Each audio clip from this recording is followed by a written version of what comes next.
తెలుగు మాసాలలో పండుగలు, వ్రతాలు, నోములతో నిండిన మాసం ఏదైనా ఉంది అంటే అది శ్రావణ మాసం అని చెప్పవచ్చు.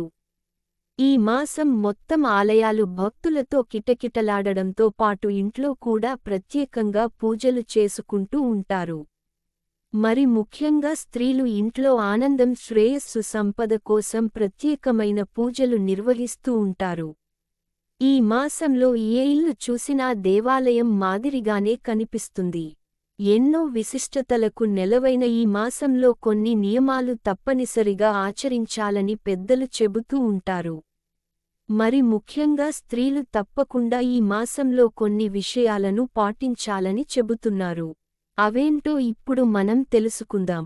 కాగా శ్రావణమాసంలో చేపట్టిన ఏ పూజ, యజ్ఞం, హోమం, నోములు ఏదైనా సరే దాని ఫలితం కొన్ని వేల రెట్లు అధికంగా ఇస్తుందని చెబుతారు.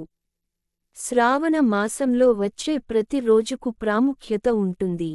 మంగళవారాలు మంగళ గౌరి దేవిని పూజిస్తారు. సోమవారం శివుడిని ఆరాధిస్తారు.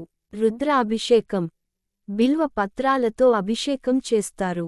ఇక ఈ మాసంలో వచ్చే అత్యంత శ్రేష్టమైన వ్రతం వరలక్ష్మీ వ్రతం. ఈ వరలక్ష్మి వ్రతాన్ని ఈ ఏడాది ఆగస్టు 16న జరుపుకోనున్నారు. వరలక్ష్మి అమ్మవారిని పూజిస్తూ కొత్తగా పెళ్లైన దంపతుల ఈ వ్రతాన్ని ఆచరిస్తారు. అమ్మవారిని పూజించడం వల్ల సకల సుఖాలు, భోగభాగ్యాలు, అష్టైశ్వర్యాలు సిద్ధిస్తాయని నమ్మకం. శ్రావణ మాసంలో ప్రతి ఒక్క ఆడపిల్ల ఆచరించాల్సిన నియమాలు కొన్ని ఉన్నాయి. అవేంటంటే చేతికి గాజులు వేసుకోవడం, నుదుట కుంకుమ బొట్టు పెట్టుకోవడం, కాళ్లకు పసుపు రాసుకోవడం, కళ్లకు కాటుక ధరించడం, తలలో పూలు పెట్టుకోవడం చాలా మంచిది. ఈ 5 ఆచారాలు పాటించమని చెప్పడం వెనుక లోతైన అర్థం ఉందని అంటారు. శరీరంలోని ఈ భాగాలన్నీ ప్రధాన చక్రాలుగా పిలుస్తారు. చేతికి మట్టి గాజులు ధరించాలి. అలాగే నుదుట స్టిక్కర్స్ వంటివి కాకుండా కుంకుమ బొట్టు ధరించాలి. వేగినస్ అనే నరం గుండెలో ఆరంభమైన శరీరం మొత్తం ఉంటుంది. ఈ నరాన్ని రక్షించడం ఇవన్నీ చేయాలని చెబుతారు.